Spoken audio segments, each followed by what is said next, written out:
Selamat bertemu di peringkat pertama dalam model proses latihan, iaitu analisis keperluan latihan.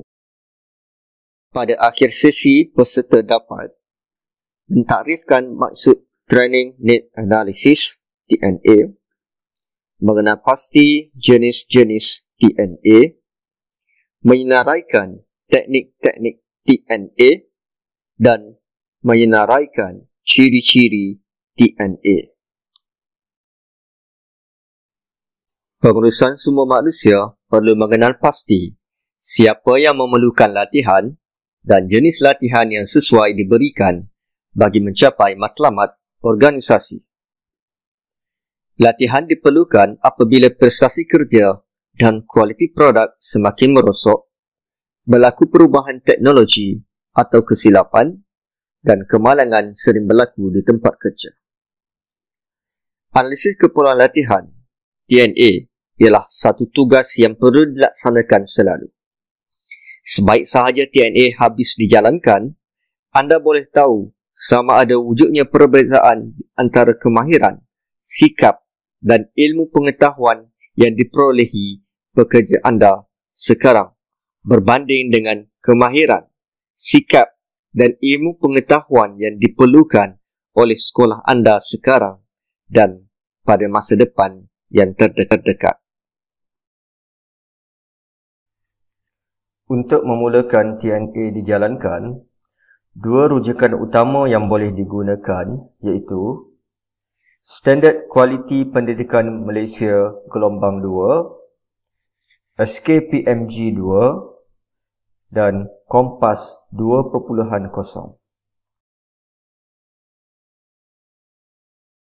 Analisis keperluan latihan adalah satu alat atau proses untuk mengenal pasti jurang antara latihan yang diberi dan latihan yang diperlukan. Terdapat 3 jenis TNA yang perlu dilakukan, iaitu: pertama, analisis individu dilakukan untuk menentukan sama ada kurangnya prestasi disebabkan oleh kurangnya pengetahuan, kemahiran dan kebolehan, atau disebabkan oleh faktor motivasi atau masalah reka bentuk pekerjaan. Mengenal pasti siapa yang memerlukan latihan dan menentukan kesediaan para pekerja untuk mengikuti latihan. Kedua, analisis tugas adalah untuk mengenal pasti kepentingan tugas dan pengetahuan, kemahiran dan tingkah laku yang perlu diberi penekanan dalam latihan untuk membolehkan para guru menyiapkan tugas mereka. Dan ketiga, analisis organisasi pula kesesuaian latihan berdasarkan kepada strategi sekolah yang digunakan, sumber-sumber yang ada untuk latihan dan sokongan daripada PGB dan rakan-rakan. TNA adalah alat untuk mengenal pasti pengetahuan, kemahiran dan sikap yang sedia ada dan yang diperlukan melalui latihan untuk mengurangkan jurang tersebut.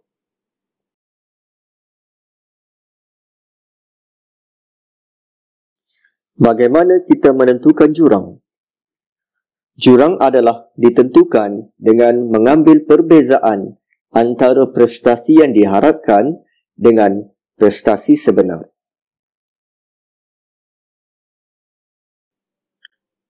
Siapakah yang harus menjalankan TNA? Jawapannya adalah setiausaha ladap, di mana mereka melaporkan hasilnya kepada GPK dan PGB. Terdapat beberapa teknik untuk menentukan keperluan latihan. Setiap teknik mempunyai kekuatan dan kelemahannya. Pilih teknik yang paling sesuai dengan keadaan, masa, persekitaran dan lain-lain mengikut sekolah masing-masing. Seterusnya, kita akan membincangkan 5 jenis teknik untuk menentukan keperluan latihan. Pendekatan pertama adalah pemerhatian. Dengan pendekatan ini, prestasi pekerja dinilai melalui pemerhatian secara langsung. Kekuatannya adalah menghasilkan data yang relevan dengan persekitaran kerja dan mengurangkan gangguan kerja. Manakala kelemahannya pula adalah ia memerlukan pemerhati yang berkemahiran. Tingkah laku pekerja mungkin dipengaruhi kerana diperhati. Di samping itu, ia memerlukan tempoh masa yang panjang.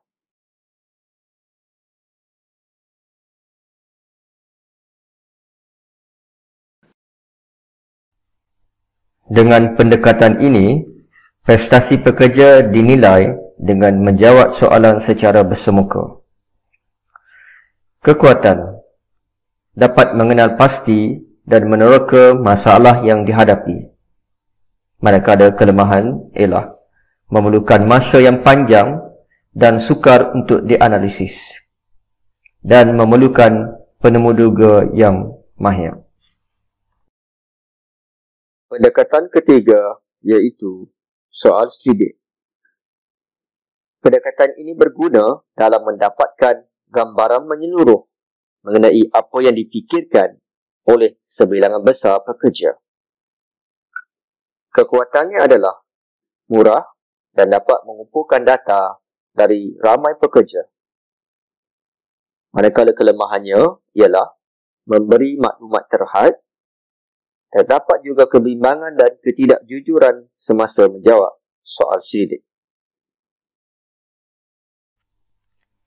Kumpulan fokus ialah perbincangan secara kumpulan mengenai keperluan latihan dan dibimbing oleh moderator. Kekuatan berguna untuk masalah rumit atau kontroversi yang mungkin tidak dapat atau tidak mahu diteroki oleh seseorang. Manakala kelemahannya ialah mengambil masa untuk menjalankan aktiviti tersebut. Perbezaan status atau kedudukan boleh menghadkan penyertaan. Pendekatan kelima iaitu sematkan dokumen.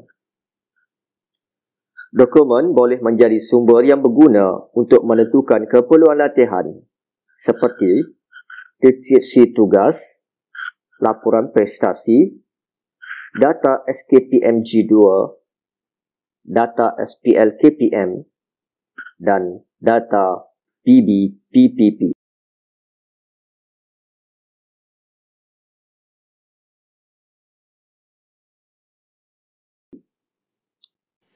TNA dijalankan untuk pertama, menentukan latihan apa yang relevan dengan pekerja anda. Kedua, menentukan latihan apa yang akan meningkatkan prestasi.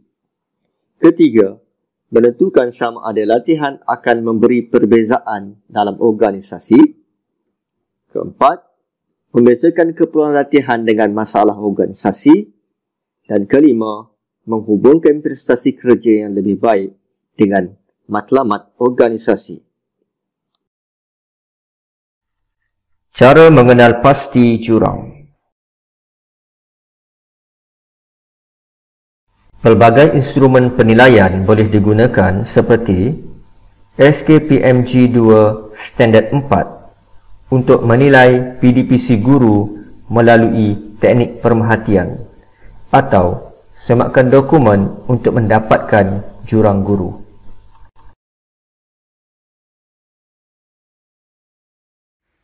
Contoh mengenal pasti jurang dengan menggunakan SKPMG 2 sebagai instrumen dengan menggunakan teknik penilaian iaitu pemerhatian dan sematkan dokumen untuk menentukan skor sebenar.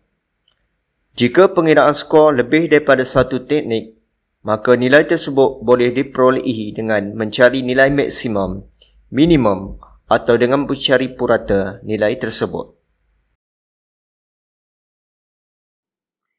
Melalui analisis berdasarkan SKPMG 2 Standard 4, iaitu pembelajaran dan pemudahcaraan, didapati jurang yang paling besar adalah berada pada kompetisi 4.6.1, iaitu murid melibatkan diri dalam proses pembelajaran dan diikuti oleh 4.4.1, guru membimbing murid melaksanakan aktiviti pembelajaran, dan 4.1.1, guru merancang pelaksanaan PDPC. Ketiga-tiga kompetisi ini di bawah 50%. Ini menunjukkan guru masih tidak kompeten dalam merancang PDPC dengan berkesan. Dengan itu, maka latihan yang diperlukan oleh guru kumpulan ini adalah perancangan PDPC berkesan. Setelah kita mendapat jurang melalui analisis TNA, maka langkah kedua adalah untuk mereka bentuk program latihan kita.